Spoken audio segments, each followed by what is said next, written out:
하나님은 영이시니 예배하는 자가 영과 진리로 예배할지니라. 거룩하신 하나님 아버지의 부르심을 받들어 이 자리에 나와 예배드리는 주의 자녀들의 예배를 기뻐받아 주시옵소서. 진실된 마음과 정직한 영으로 삼위일체 하나님의 성호를 찬양하며 예배드릴 때에 하나님이시여 영으로 임재하여 주셔서 주님만이 주실 수 있는 평강과 기쁨이 저희 심령 가운데 가득 넘치게 하여 주시옵소서. 감사드리며 우리 주 예수 그리스도의 이름으로 기도드립니다. 아멘.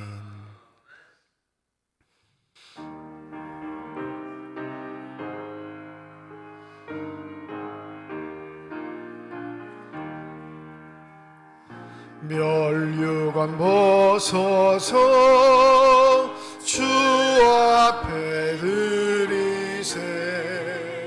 저 천사 기쁜 노래가 온 땅에 퍼지네.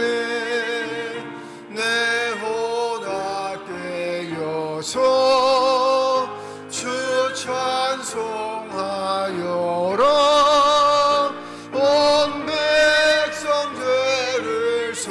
하신 만왕의 왕일세. 멸류관 벗어서 주 앞에 드리세.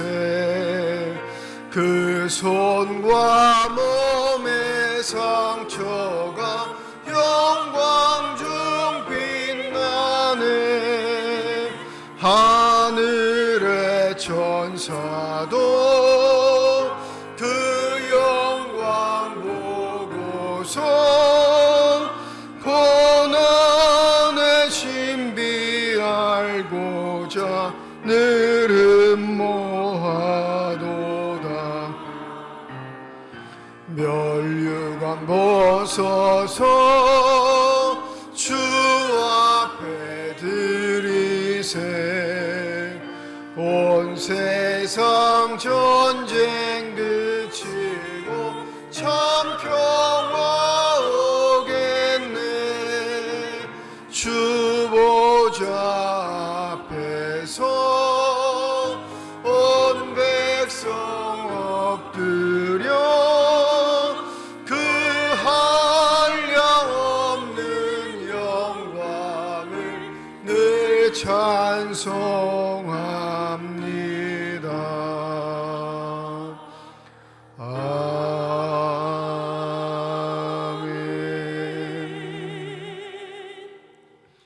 그 후에 내가 내 영을 만민에게 부어주리니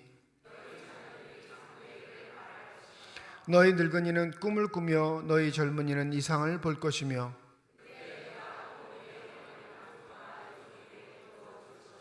내가 이적을 하늘과 땅에 베풀리니 곧 피와 불과 연기 기둥이라. 해가 어두워지고 달이 핏빛같이 변하려니와 이는 나 여호와의 말대로 시온산과 예루살렘에서 피할 자가 있을 것이미요.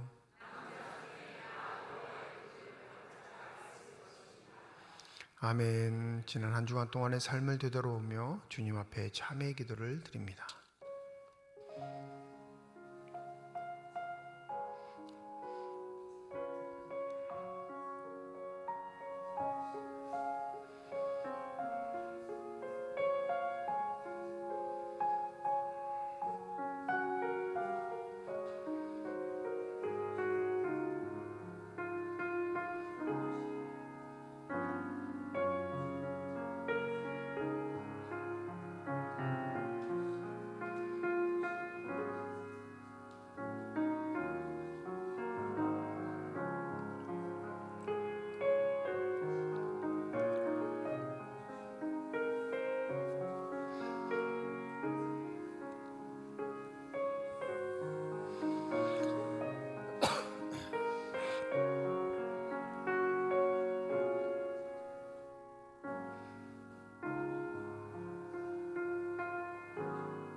만일 우리가 우리 죄를 자백하면 그는 미쁘시고 의로우사 우리 죄를 사하시며 우리를 모든 불의에서 깨끗하게 하실 것이라.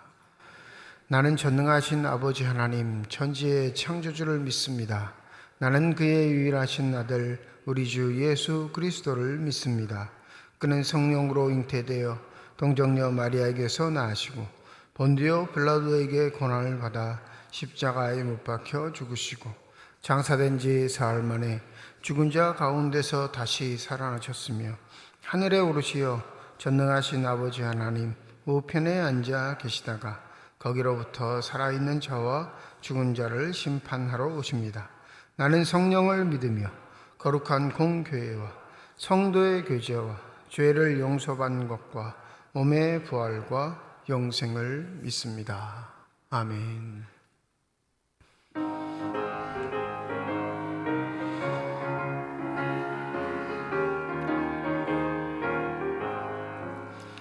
내가 매일 기쁘게 순례의 길 행함은 주의 팔이 나를 안보함이요. 내가 주의 근복을 받는 참된 비결은 주의 영이 함께함이라.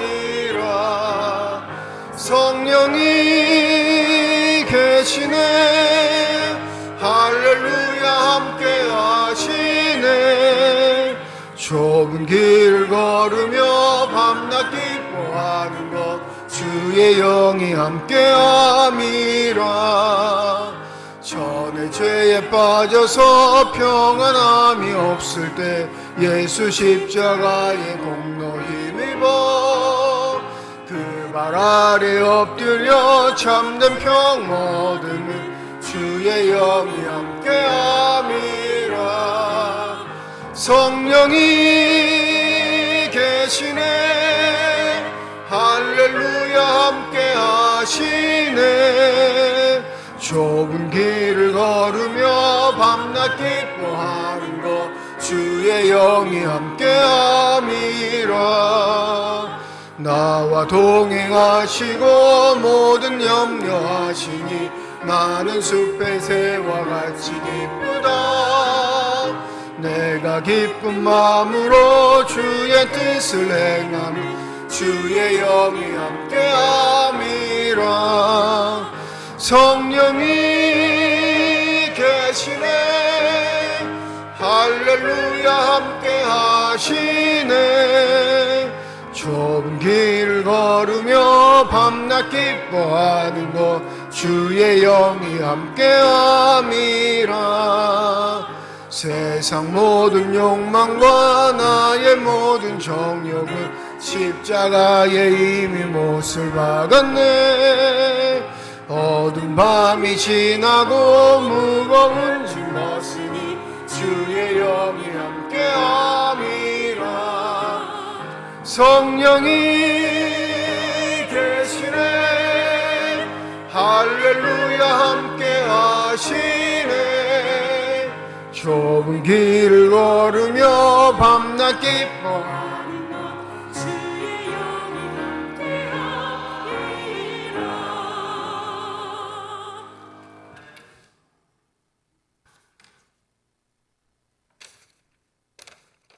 기도드리겠습니다. 사랑의 주 하나님, 저희들에게 주일날 하나님 전으로 나올 수 있게 하심에 감사드립니다. 오늘 저희가 주님의 거룩한 안식으로 인도되어 나왔지만 자격이 없는 저희들의 모습을 발견합니다.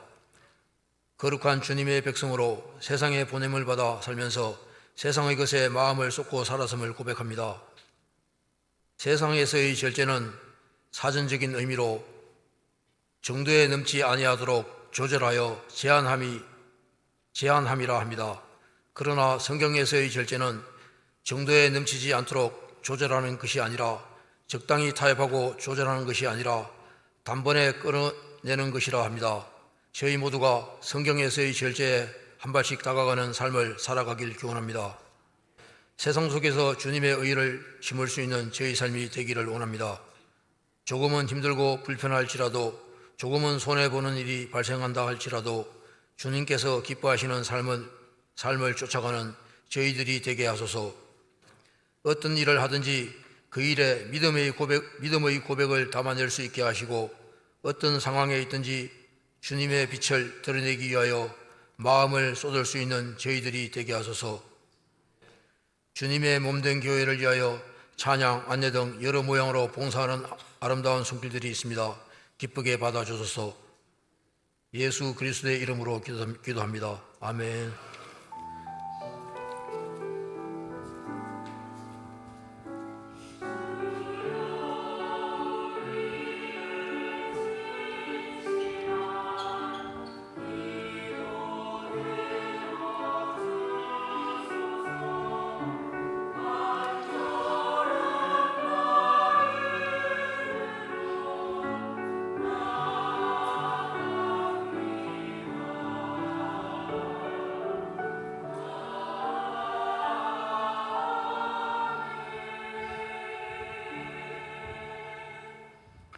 성령 강림주일 우리에게 주신 하나님의 말씀입니다. 구약성경 시편 104편 24절에서 34절까지 말씀, 신약성경 요한복음 16장 4절에서 15절까지의 말씀입니다. 다 함께 자리에 일어나 하나님의 말씀을 받겠습니다.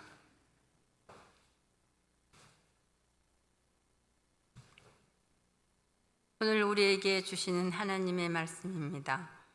여호와여, 주께서 하신 일이 어찌 그리 많은지요. 주께서 지혜로 그들을 다 지으셨으니 주께서 지으신 것들이 땅에 가득하니이다.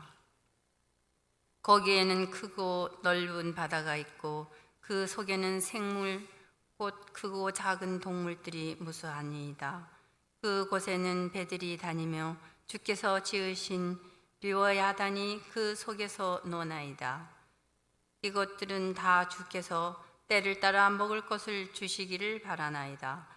주께서 주신즉 그들이 받으며 주께서 손을 펴신즉 그들이 좋은 것으로 만족하다가 주께서 낯을 숨기신즉 그들이 떨고 주께서 그들의 호흡을 거두신즉 그들은 주고 먼지로 돌아가니이다. 주의 영을 보내어 그들을 창조하사 지면을 새롭게 하시나이다. 여호와의 영이 영원히 계속할지며 여호와는 자신께서 행하시는 일들로 말미암아 즐거워하시리로다. 그가 땅을 보신즉 땅이 진동하며 산들을 만지신즉 연기가 나는도다. 내가 평생토록 여호와께 노래하며 내가 살아있는 동안 내 하나님을 찬양하리로다. 나의 기도를 기쁘게 여기시기를 바라나니 나는 여호와로 말미암아 즐거워하리로다. 아멘.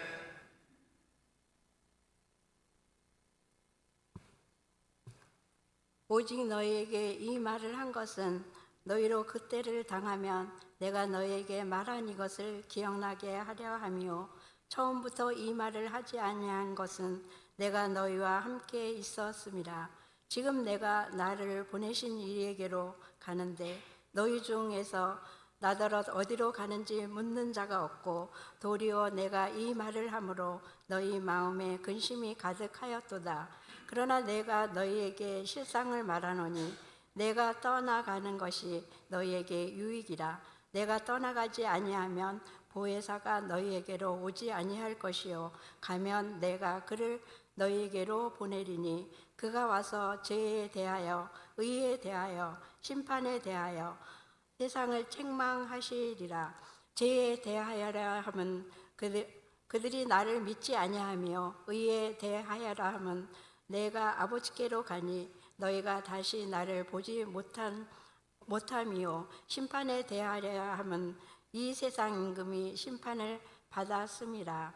내가 아직도 너희에게 이를 것이 많으나 지금은 너희가 감당하지 못하리니 그러나 진리의 성령이 오시면 그가 너희를 모든 진리 가운데로 인도하시리니 그가 스스로 말하지 않고 오직 들은 것을 말하며 장래일을 너희에게 알리리라. 그가 내 영광을 나타내리니 내 것을 가지고 너희에게 알리시겠습니다. 무릇 아버지께서 있는 것은 다 내 것이라. 그러므로 내가 말하기를 그가 내 것을 가지고 너희에게 알리시리라 하였노라. 하나님께서 이 말씀을 통하여 우리에게 은혜 주시기를 원합니다. 아멘.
아멘.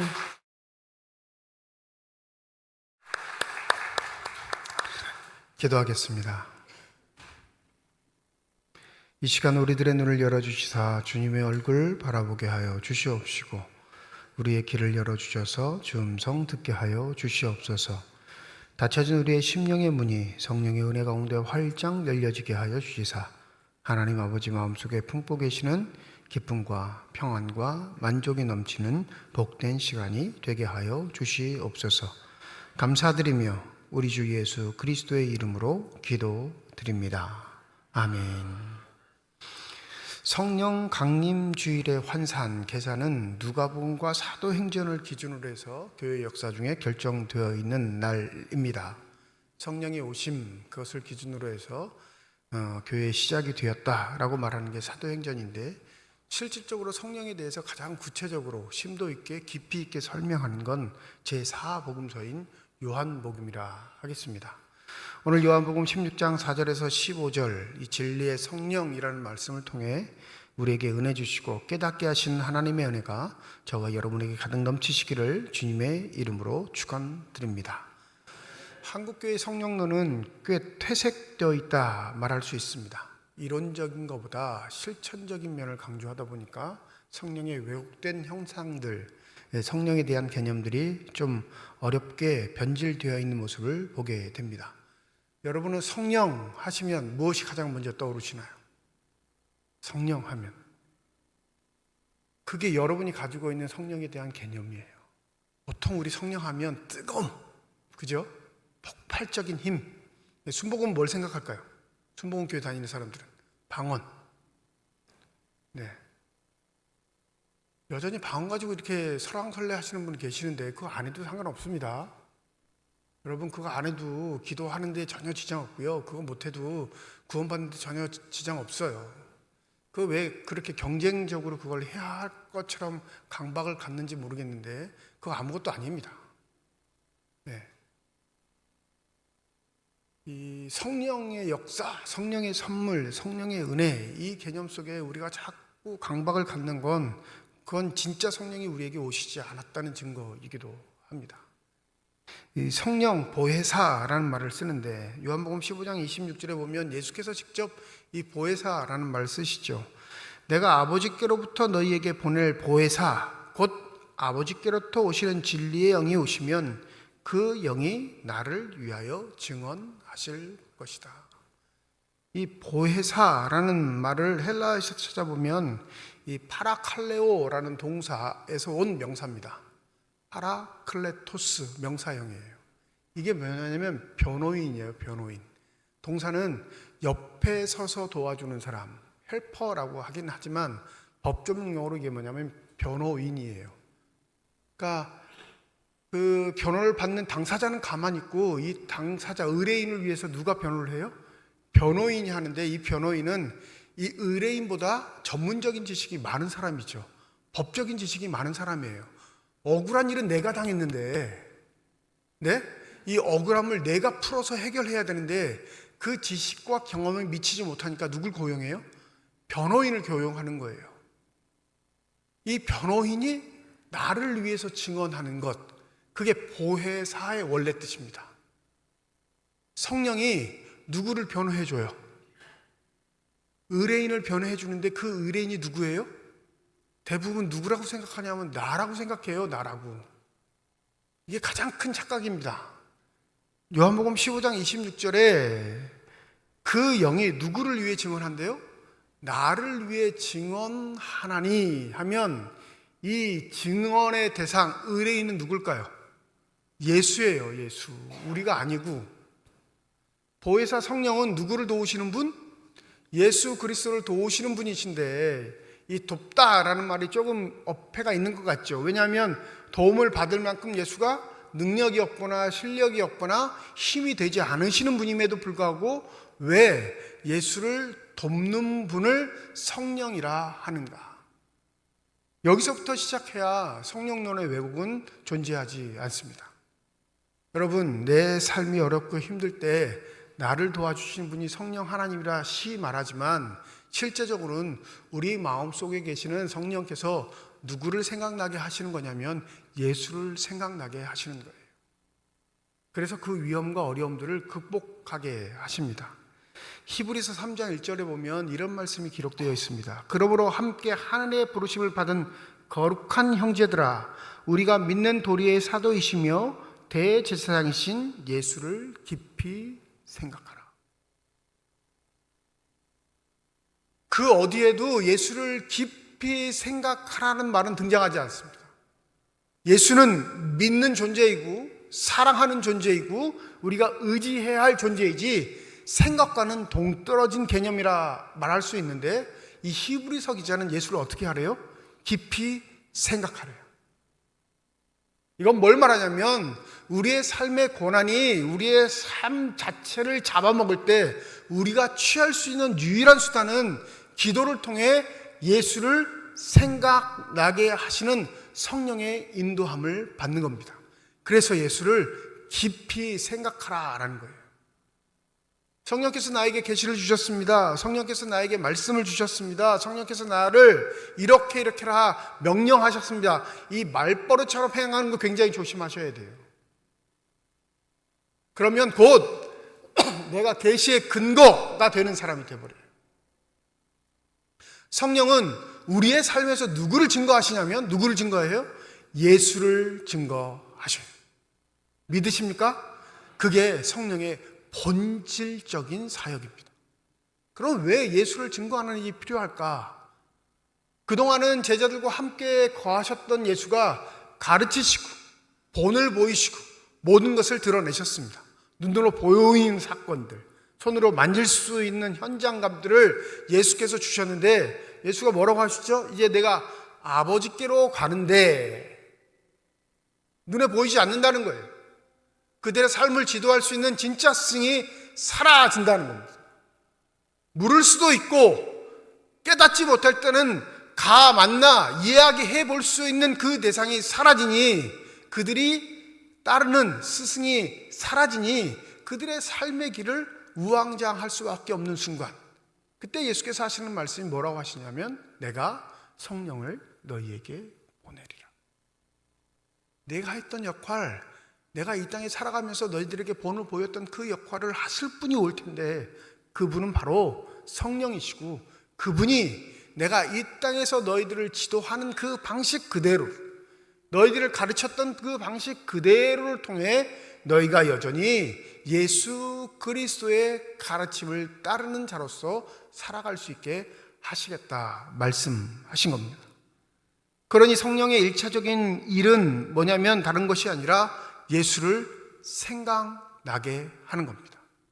우리의 입장에서, 성령의 입장에서는 예수를 드러내는 거고 예수를 변화하시는 것이고 예수를 나타내게 하시는 거지만, 우리의 삶에서, 성령이 우리의 삶에서 궁극적으로 첫 번째 하시는 일을 예수를 생각하게 하는. 그러니 여러분, 내가 예수를 믿는 자면 누군가 제3자가 나를 보고 누구 생각이 나야 돼요? 그럼요. 나를 보고 예수를 생각나게 하지 않는 존재는 예수와 상관없는 존재입니다. 나를 보았을 때 저 사람이 믿는 예수가 누구일까? 라고 궁금해하지 않느냐면 내 믿음은 거짓 믿음입니다. 우리 안에 성령이 거하신다는 건 우리를 드러낸다는 게 아니라 우리 안에 믿음을 주게 하신 그 구세주가 되신 예수 그리스도를 드러내시는 게 성령의 역할이면, 나의 삶에선 누가 드러나요?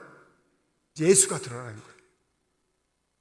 이건 온전히 우리의 삶이 믿음에 들어가 있다라는 증명입니다.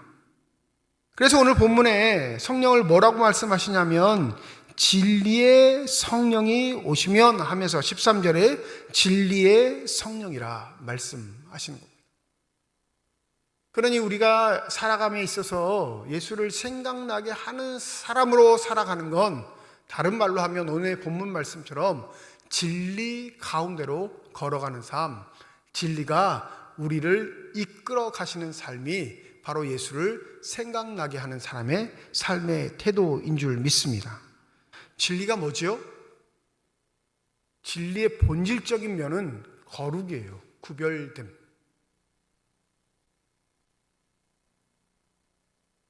초등학교 때 저학년 때 서풍을 가면 부모님들은 다 깨달으시겠지만 그 많던 아이 중에 자기의 아이가 눈에 들어와요, 안 들어와요? 안 들어온다 그러면 부모 자격이 없는 거예요. 단체 사진 이 조그맣게 해갖고 수십 명 찍은 사진을 딱 얼굴도 안 보여요. 그런데 옛날 국민학교 때 단체 사진 보면. 근데 누구 얼굴은 바로 찾아내죠? 내 얼굴은 바로 찾아내요. 왜요? 나니까. 제가 신교대를 훈련소를 54단을 났습니다. 대구. 마지막에 뭐 하냐면 그 퇴소식 때 이 부모님들이 면회를 오시죠. 총검술부터 여태껏 6주 동안 배웠던 걸 그날 다 해요. 제식 훈련부터 총검술까지. 그러니까 쉽게 말하면 이게 어린이집 발표하는 것처럼 20대 군인 되고 그걸 또 보여줘요. 그러면 막 부모님들은 막 박수 치고 합니다. 근데 제가 총검술이 진짜 약했어요. 잘 못하겠더라고요. 이 총하고는 친하지 않은 존재였던 것 같아요. 맨날 틀려서 맞고 혼나고 남아서 교육받고 어찌겠든 이제 은퇴 소식이 왔는데 총검술을 하다 보니까 분명히 왼쪽으로 돌아야 되는데 나 혼자 오른쪽으로 돌고 있어요. 그러면 얼른 뭘 해야죠? 안 틀린 것처럼 빨리 동작을 바꿔야 돼요. 하여튼 그 위기를 모면했습니다. 퇴소식 때 어머니 아버지 오셨는데 제가 말하기도 전에 어머니가 뭐라고 하시냐면 너 틀리더라.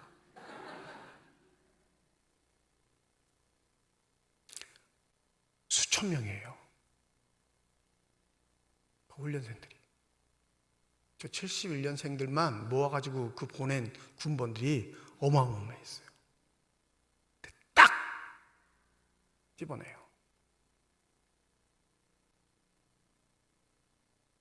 내 모습 닮은 사람, 내 안에 품고 있는 사람, 여지없이 찾아내는 게 우리의 삶의 질서이고 때로는 그게 지극히 당연하고 여기는데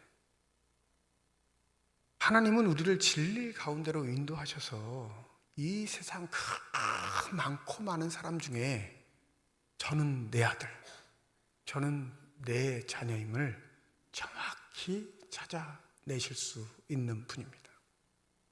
그런데 놀랍게도 하나님은 하나님 스스로만 우리를 찾아내신 게 아니라 우리가 이 세상에서 구별된 자, 하나님의 백성으로 인침받아 하나님의 모습을 드러내는 자로 이 세상에 살아가게 하신 것이 우리에게 축복이라면 과연 우리의 삶은 무엇으로 하나님께 영광이 될 수 있을까요?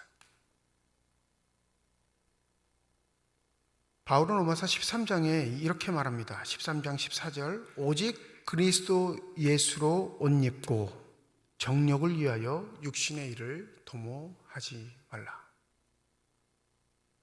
진리 가운데로 인도하시는 성령은 우리를 어떻게 하시냐면 우리 옷 입듯이 우리가 무엇으로 입고 산다고요? 예수 그리스도를 입고 산대요. 부인할래야 부인할 수 없고 구별되지 않을래야 구별되지 않을 수 없는 삶. 이미 존재 자체가 하나님과의 관계가 있어 세상 사람들 속에서 예수의 사람으로 인정받는 삶이 성령이 이끄시는 삶이라 우리에게 말합니다. 근데 솔직히 우리의 모습은 어떻습니까? 예수를 생각나게 하는 사람이 아니라 예수를 잊게 만드는, 예수를 혐오하게 만드는, 예수를 외면하게 만드는 삶으로 살아가고 있지는 않습니다. 성령은 내 연약함, 내 부족함, 내 나약함을 힘을 주셔서 채우시고 극복하게 하시고 이기게 하시는 분으로 우리가 오인하고 있기에 끊임없이 성령의 일차적인 목적, 하나님께서 우리를 구별하셔서 하나님 자녀답게 하는 그 놀라우신 뜻을 외면하게 되는 겁니다. 지금은 그런 일을 거의 못 보는데 대중교통을 거의 안 타니까요. 탈 일이 없으니까. 삼척에 와서는 버스를 단 한 번도 타본 적이 없는 것 같아요. 고속버스 빼고. 교회 차량 이용하면 되니까요. 근데 서울은 자기 차량, 개인 차량을 이용하는 것보다 대중교통이 제일 편해요. 빠르고요. 연결도 잘 되고. 근데 버스를 타거나 지하철을 타면 늘 언제나 인상 쓰게 만드는 사람들이 존재하는데 여러분들 경험이 있으신가 모르겠는데 수도권에 살았던 사람들은 이 경험 다 한 번씩 하죠. 무슨 경험이냐면 줄을 맞춰서 탑승을 하면 순번대로 앉으면 되잖아요. 그죠? 아주 호기롭고 용기 있는 분들이 종종 계시죠. 자기는 앉았는데 자기랑 같이 기다렸던 사람이 못 앉을까 봐 자기가 가지고 있던 가방을 던집니다. 자기는 자리를 벌써 맡았어요. 맡았는데 그 동료를 생각한다는 마음에 가방을 던져요. 딴 사람이 못 앉게. 그리고 뭐라고 하시는지 아세요? 권사님, 저기 앉아.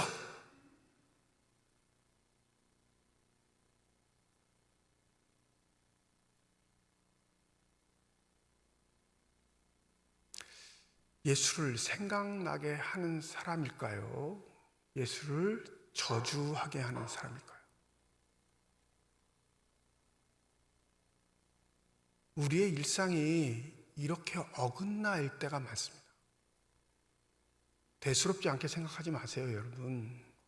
그 대수롭지 않은 한 가지가 우리의 삶을 전형적으로 다 반영해요. 정말로 그 권사님을 생각하면 어떻게 해야 돼요? 내가 앉지 않고 서 있어야죠. 여기 앉으세요. 이래야죠. 나는 손해보기 싫고 나는 만족해야겠고 내 이익은 챙겨야겠는데 누구도 챙겨야 할 것 같으면 남의 자릿을 빼앗아라도 챙겨주는 게 선이라고 생각하는 어리석음들. 기독교인들이 모이는데 잘 가고 싶지가 않아요. 꼭 시험에 들거든요. 꼭 마음에 상처를 입고 옵니다. 왜 그런지 아세요?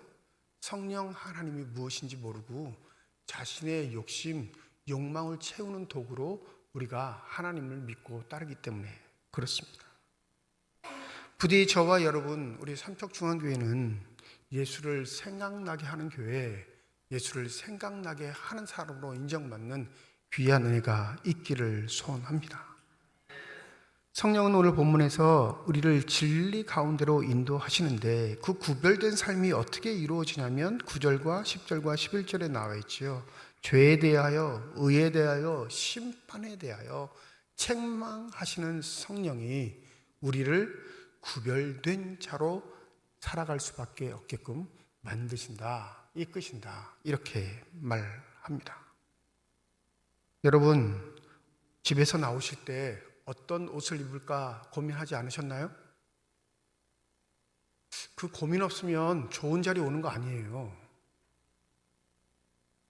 기분 좋은 사람, 나를 행복하게 하는 사람, 나에게 소중한 사람을 만나러 갈 때는 내 옷 매무새부터 먼저 점검하고 준비해요. 무엇을 입을까? 왜요? 나도 기분이 좋지만 내 상대방이, 내가 기뻐하는 그 상대방이 내 옷 입는 걸 통해 기쁨을 얻을 수 있으면 하는 생각이 있는 거죠. 치장은 나를 위한 것이기도 하지만 이 치장의 또 다른 목적은 나를 만나 상대하는 대상을 위함이기도 합니다. 그러니까 만족과 예의가 치장에 다 포함되어 있는 거예요. 그래서 바울이 우리에게 신앙생활이란 예수 그리스도로 옷 입는 것인데 이건 먼저 나를 위함이기도 하지만 내가 예수를 옷 입고 사는 삶을 통해 내가 소중하게 여기는 사람, 내가 기쁘게 여기는 사람, 내가 정말로 그 사랑하는 사람 속에 이 예수가 드러나기를 소망하는 귀한 갈망이 있음을 잊지 마시기 바랍니다. 그러니까 우리의 행위는 조심스러울 수밖에 없고요. 우리의 언행은 늘 언제나 하나님 성품 닮아가기를 훈련하고 노력해야 하는 줄 믿습니다. 기독교인들 중에 제일 하지 말아야 할 말버릇 중에 뭐냐면 난 원래 그래.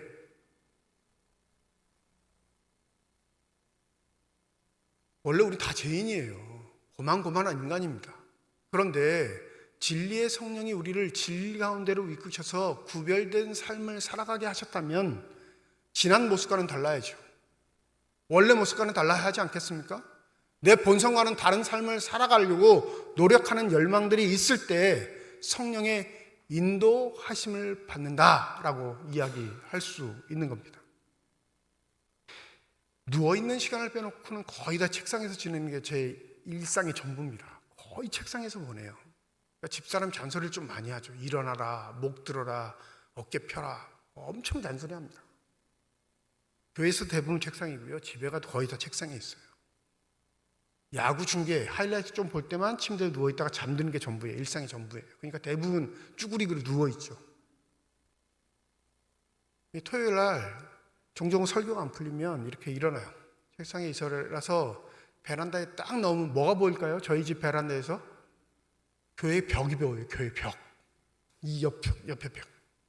근데 토요일 날은 뭘 유심히 보냐면 성가대 연습하러 오신 분들을 차량을 유심히 봐요. 토요일 날 저녁에 오시는 분들은 알 거예요. 주일 낮만큼 차량이 꽉 차 있어요. 된 뒤에다 또 대고 그 뒤에다 또 대고. 그럴 때마다 생각나는 게 뭐냐면 왜 저렇게 열심히 미실까? 감동받을 때가 있어요. 무엇이 저들을 저렇게 열심히 있게 했을까? 그것뿐만 아니에요. 오늘 여러분 식사하실 텐데 여러분 식사 편안하게 하시려고 여러분 쉬는 시간에, 여러분 전혀 생각지 않는 시간에, 여러분 걱정도 않는 시간에 그 주방에서 남몰래 일하시는 분들이 계셔요. 반찬은 뭘로 할까? 장은 어떻게 볼까? 어떻게 양념할까? 어떻게 만들어서 내놓을까? 어떻게 하면 사람들이 더 맛있게 먹을 수 있을까? 일주일 동안 단 한 번도 나는 그것 때문에 걱정하거나 고민하거나 괴로워해 본 적이 없는데 그것 때문에 일주일의 시간을 아주 촘촘하게 보내시는 분들이 계세요. 세상은 나를 위해 살라고 합니다. 세상은 내 만족을 위해 살라고 해요. 내가 하고 싶은 것 하라고 말해요. 세상은. 그 가치 속에 주님은 우리에게 뭐라고 하냐면 너 말고 주님을 위해 살아. 주님이 자기 자신을 위해서 사시지 않았듯이 너도 내 자신을 위해 살지 말고 주님의 옷을 입으면 그 옷 입음으로 통해 네 마음속엔 주님께서 주시는 평강이 있고 그 옷을 입은 자의 삶을 보는 또 다른 사람에게는 주님께서 하시는 위로가 있는 줄 믿습니다. 저와 여러분의 신앙생활 한번 돌아보기를 소원해요. 여러분, 우리에게 믿음 주심은 본질적으로 우리를 위함이긴 하지만 그 믿음이 들어오면 나를 위해는 살지 않아요. 주님을 위해 살죠. 근데 그 주님을 위해 산다는 건 관념이 아닙니다. 허상이 아니에요. 실제적으로 주님을 위해 산다는 건 나 아닌 내 이웃에게, 내 사랑하는 사람에게, 내 가까운 사람에게 그 영향력이, 사랑의 표현들이 나타나게 되는 줄 믿습니다. 그러니 저와 여러분의 삶 속에 성령의 인도하심을 따라 사는 건 내가 연약할 때, 내가 야약할 때, 내가 힘들 때 나를 도와주시는 분으로서의 성령이 아닌 내가 힘들 때 잊고 있었던 예수, 내가 절망하고 있을 때 외면했던 예수를 생각나게 하시는 분으로서의 성령의 인도함을 따라 살아갈 수 있는 저와 여러분이 되시기를 소원합니다. 스승의 주일이기도 합니다. 여러분, 우리가 여기에 있을 수 있으면 우리 스스로의 자각과 결단, 우리 스스로의 각성 때문에 여기 있는 게 아니라 반드시 누군가 날 위해 희생을 했기 때문인 줄 믿습니다. 그게 어떤 권사님일 수도 있고요, 어떤 집사님일 수도 있고, 어릴 때 교회학교 교사 선생님일 수도 있고, 전혀 알지는 모르지만 누군가 끊임없이 여전히 나를 위해 중보하는 사람 때문일 수 있습니다. 나의 나됨은 하나님의 은혜라 말했던 이 바울의 고백은 우리에게 큰 경각심을 깨닫게 합니다. 내 이기심, 내 욕망, 내 욕심대로 살아왔다면 지금 이 자리에 나는 없었을 거예요. 근데 하나님은 나를 그대로 방치하지 않으시고 나를 진리 가운데로 인도하시는 수많은 도구를 사용하셔서 하나님의 사람으로 지금 나를 부르신 줄 믿습니다. 진리의 성령께서 우리를 인도하시는 길, 그건 바로 나 자신을 위한 삶이 아니라 예수를 위한 삶, 그건 바로 우리에게 허락하신 증인의 삶이란 사실을 잊지 마시기 바랍니다. 그러니 좀 더 노력하셨으면 좋겠어요. 서로 간의 예의를 갖추시고 서로 간의 사랑의 섬김을 통해, 사랑의 수고를 통해 우리가 하나님의 부름 받은 자녀로 진리를 향해 우직하게 걸어가고 있는 아름답고 복된 삶임을 증거할 수 있는 저와 여러분이 되시기를 소원합니다. 교회사적으로 성령이 임하셔서 교회가 시작됐다는 건 다른 말이 아닙니다. 이 세상에 사라진 예수를 믿지 않는 자들, 예수는 없었다고 말하는 자들, 예수는 다시 오지 않을 거라고 고백하는 자들에게 성령은 교회를 통해 그 예수는 다시 오실 것임을 나타내는 명확한 실체로 교회를 허락하셨다는 사실을 잊지 마시기 바랍니다. 심판의 말보다 사랑의 말이, 나의 욕망과 욕심을 채우는 소원의 말보다 중보의 기도가 가득 넘칠 때 교회는 교회다움을 잃지 않는 요소를 지니게 될 것입니다. 여러분, 힘들 때 있죠. 믿음의 길이. 왜 주님 꼭 나를 이렇게 부르셨을까? 왜 주님 나 꼭 이렇게 거쳐가게 하실까? 그럴 때마다 우리 마음속의 본능들은 주님을 외면하고 싶고 주님을 버려버리고 싶은 욕망에 휩싸입니다. 그럴 때 히브리서의 기자의 말을 꼭 기억하십시오. 성령께 기도하면 그 순간 우리에게 예수를 깊이 생각나게 하실 것입니다. 저와 여러분의 삶이 주 예수 그리스도로 옷 입고 정욕을 피하고 육신의 일을 도모하지 않을 때 우리는 당당히 주 성령께서 우리를 진리 가운데로 인도하셨습니다. 고백할 수 있을 겁니다. 한번 돌아보세요. 주일 한 번의 예배를 위해 얼마나 수고하는 사람들이 많은지. 그냥 나는 잠시 왔다 가는 방랑객처럼 지내지만 이 일을 위해 얼마나 많은 헌신과 수고가 있는지. 그 누가 강요하지 않았음에도 불구하고 그 일을 위해 자기의 시간 아끼지 않고 헌신하는 사람들이 얼마나 있는지. 그런 예수의 옷을 입은 사람들 때문에 주님의 교회는 아름답게 세워져 가는 줄 믿습니다. 나는 방관하고 있고 외면하고 있고 관심 없어 하는 그 일 속에 하나님의 역사가 이루어지고 있다면 내 마음은 어디로 향해야 할까요? 진리 가운데로 인도하시고 우리를 부르신 성령의 음성에 응답하셔서 부디 우리의 삶이, 저와 여러분의 삶이 예수를 생각나게 하는 사람으로 인정받기를 주님의 이름으로 축원드립니다. 기도하겠습니다. 너희가 악할지라도 좋은 것을 자식에게 줄 줄 알거든 하물며 너희 하늘 아버지께서 구하는 자에게 성령을 주시지 않겠느냐. 무엇을 해야 할지 모르는 방황의 시대에, 무엇이 최고의 가치인지가 혼란한 시대에 우리는 예수를 증거하는 자로서 이 땅에 보내심을 받았습니다. 안에서는 성령이 역사하시고 겉으로는 예수의 옷을 입고 사는 자로서 하나님 이 땅을 섬기게 하셨사오니 부디 우리의 삶 그 어디일지라도 우리의 삶을 통해 예수가 증거되고 드러날 수 있는 진리의 삶이 되게 하여 주시옵소서.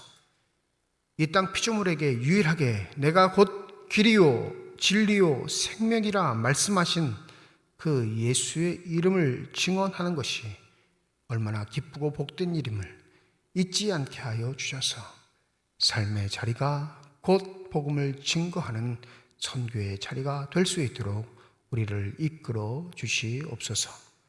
감사드리며 우리 주 예수 그리스도의 이름으로 기도드립니다. 아멘.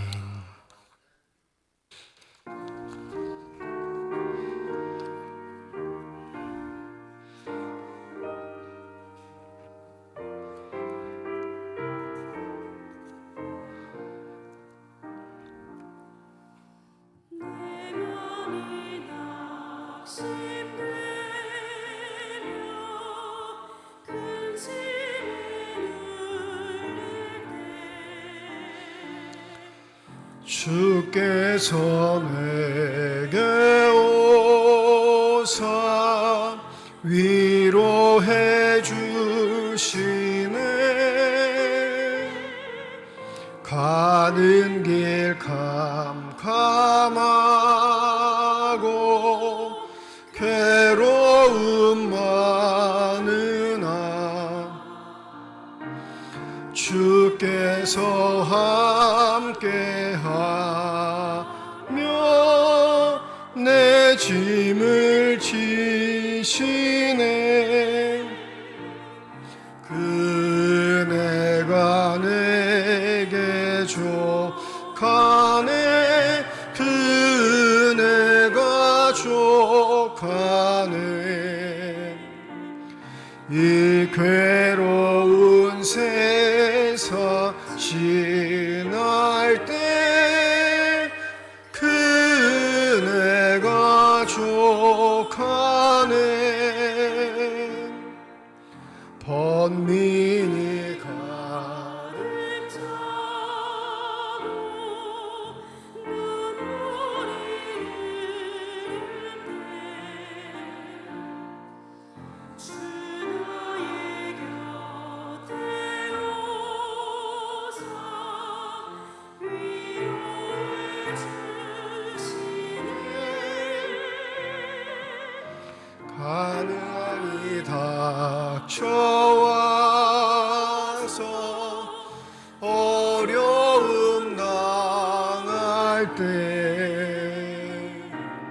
주님의 능력이 원수를 이기네. 그네가 내게 족하네. 그네가 족하네. 이 괴로운 세상 지날 때 그네가 족하네.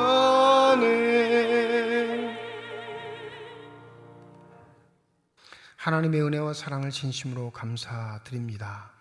2000여 년 전 성령의 임함을 통해 교회가 시작되게 하신 주님, 우리를 거룩한 주일 교회로 부르심에 감사함을 드립니다. 나올 때 빈손으로 나오지 아니하고 주 앞에 드릴 수 있는 예물 있게 하심도 감사드리며, 이 예물이 쓰여지는 곳에 하나님의 능력과 사랑이, 하나님의 놀라우신 손길이 나타날 수 있는 귀한 예물만이 되게 하여 주시옵소서. 예물을 드릴 때에 기도의 점을 담아 드리는 손길과 과정 주님께서 하십니다. 우리의 기도에 응답하시겠다, 우리의 삶의 자리에 함께 하시겠다 약속하신 주님, 그 약속의 말씀을 의지하고 살아가는 저희들에게 주의 음성을 들려주시며 우리의 삶의 자리에서 용기와 힘을 더하여 주시옵소서. 때때로 우리의 삶에 찾아오는 여러 가지 사건과 사고로 인해 우리의 믿음이 흔들리고 우리의 삶의 터전들이 어려워질 때가 있습니다. 그러할 때 더욱더 주님을 깊이 생각하는 자로서 믿음의 눈을 뜰 수 있도록 성령의 은혜를 더하여 주시옵시고, 그 음성에 반응하여 주님의 길을 우직하게 걸어갈 수 있는 믿음의 선한 사람들만 되게 하여 주시옵소서.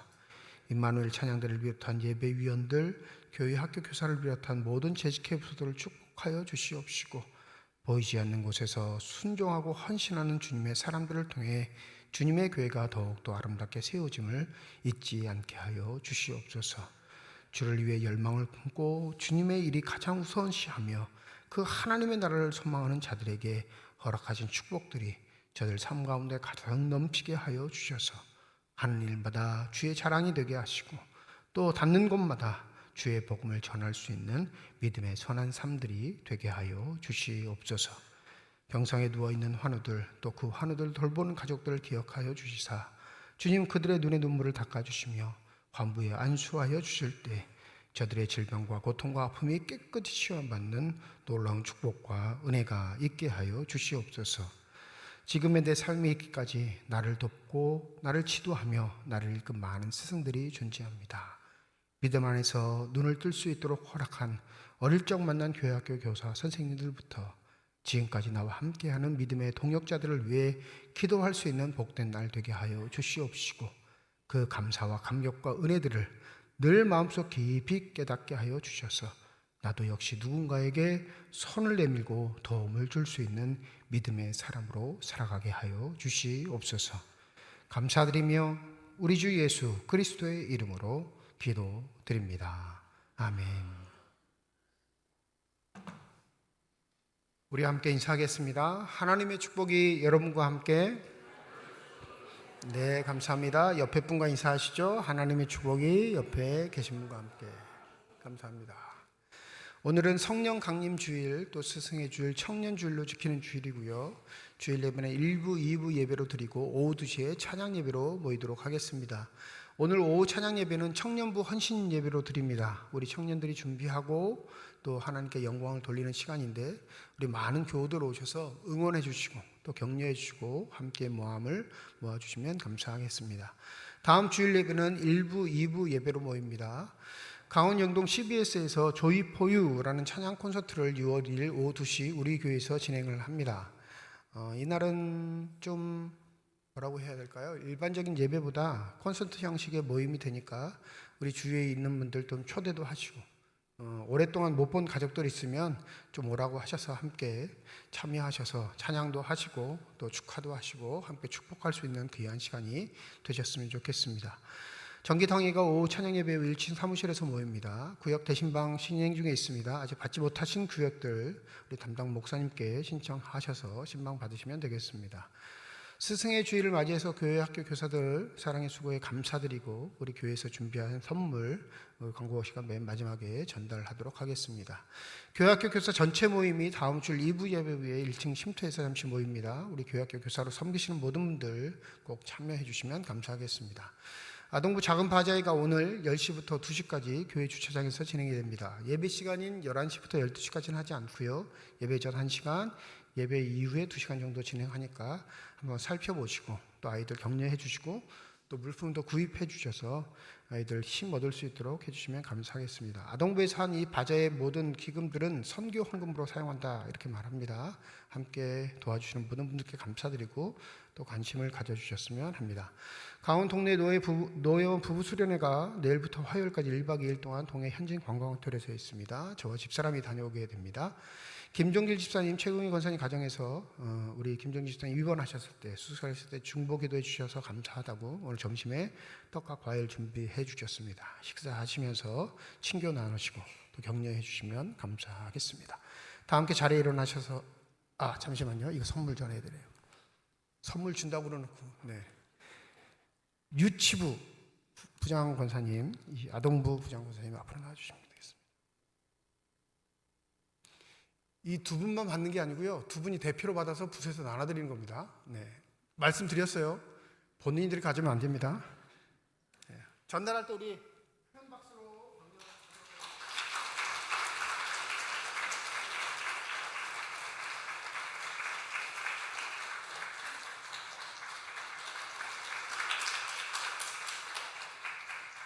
이제 다 함께 자리에 일어나셔서 결단 찬양 드리겠습니다.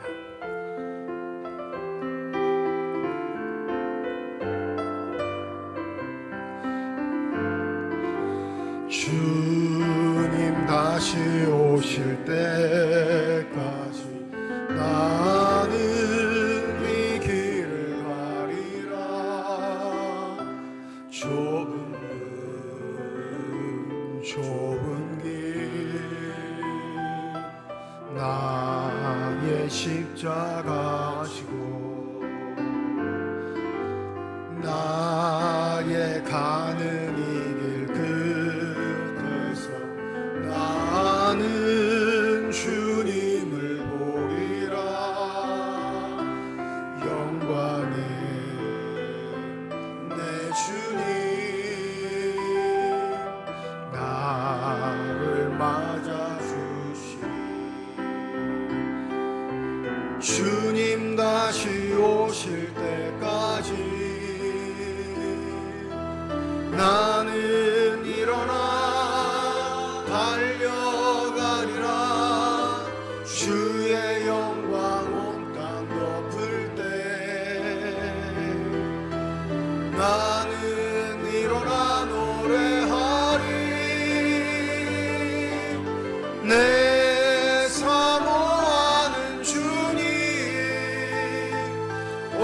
세상 구주시라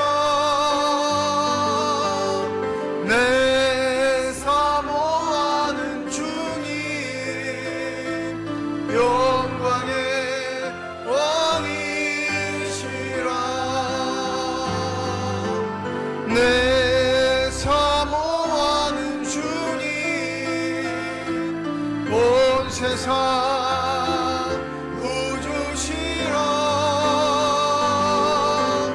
내 사모하는 주님 영광의 왕이시라. 이제는 우리 주 예수 그리스도의 은혜와 하나님의 사랑과 성령의 교통 내주 역사 인도 충만하심이 다음 세대를 위해 자기의 시간을 들여 헌신하고 수고하는 교회학교 교사들 머리 위와 주의 말씀을 마음에 새기고 삶의 자리에 돌아가 진리의 성령이 우리를 이끄시는 대로 순종하며 살아가기를 소원하는 주님의 거룩한 자녀들, 이들의 가정과 일터와 앞길 위에 이제로부터 영원토록 함께 하시기를 간절히 축원하옵나이다. 아멘.